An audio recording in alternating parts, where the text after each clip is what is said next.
What's up, folks? Back with another reaction, back with some more Bee Gees, and we're back to finish the Sizes and Everything album. I'd like to once again thank all the champions of the channel who've shared Bee Gees with us, including Adam, Kim, Lisa, and Amy.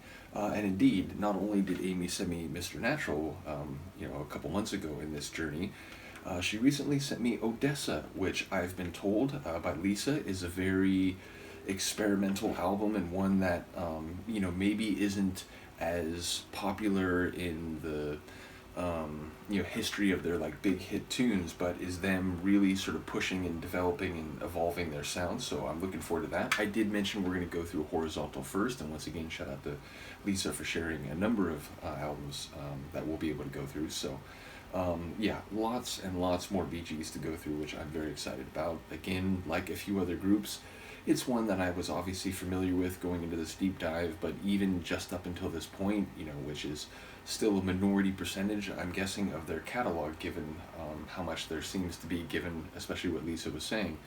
I'm already, impressed by how much more there is to their music, even their singing, which is, the one thing going into this I thought I was reasonably well knowledgeable about.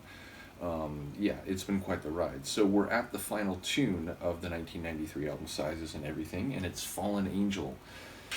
It's a concept which I suppose, naturally enough has religious connotations. I do think it's used in, pop culture and interpersonal context to refer to something that is less overtly religious in that way and more about someone who perhaps used to behave in a certain way, used to have a certain moral character, but for whatever reason has now fallen from that perch and is engaged in less than savory actions. So I wonder who might the fallen angel be, whether it's the narrator or someone else. Their tunes, I've talked about this in a number of reactions, but they go through emotions like love and longing in a number of their tracks, but it's rarely the same perspective. It's rarely the same path through those emotions. So looking forward to hearing what this is. Let's listen. This is the final tune on Sizes and Everything by the Bee Gees, and the track is called Fallen Angel.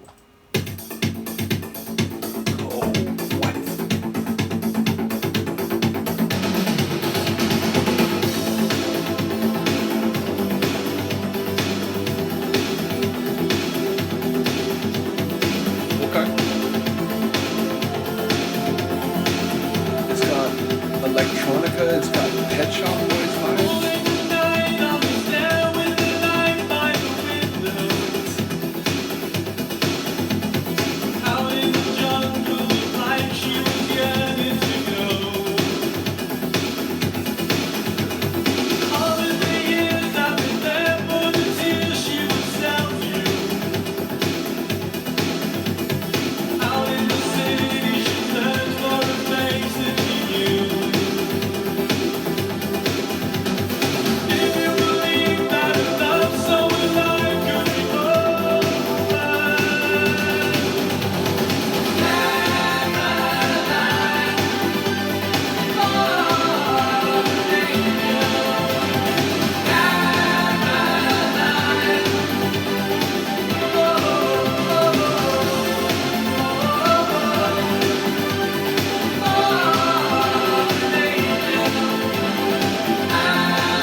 the drum flourishes, and now we're gonna go full into that.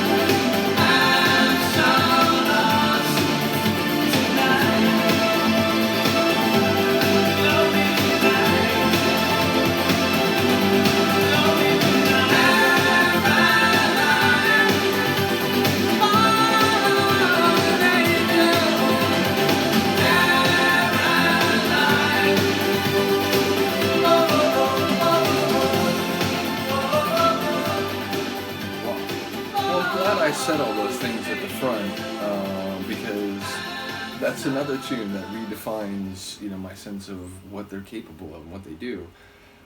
That's, a full-on like synth dance track, and it's got dynamic, focused, driven synth bass like that. That synth bass, number one, was why it immediately gave me Pet Shop Boys vibes. And if you go look at that deep dive, you'll hear me say on numerous occasions that I find their synth bass lines to be among the very best that I've heard. So that to me is a very positive association, I assure you. And that the whole time it's the melodies, they're glittering up in the sky, their voices, transcending that, and a lot of what was amazing about the track was up high, but the whole time that synth bass was just driving along and guiding the tune. And it not only made me think of Pet Shop Boys, but those glittering melodies and the overall euphoria of the tune, it reminded me a bit of a later, more electronic, 90s electronic sounding version of Lamal's Never Ending Story. It sort of gave me that vibe a little bit along the way, but the vocals were also, in the Bee Gees territory. There, it was something else. So it gave me hints of some other tunes and groups I'm fond of. But was also, again, the Bee Gees' own thing.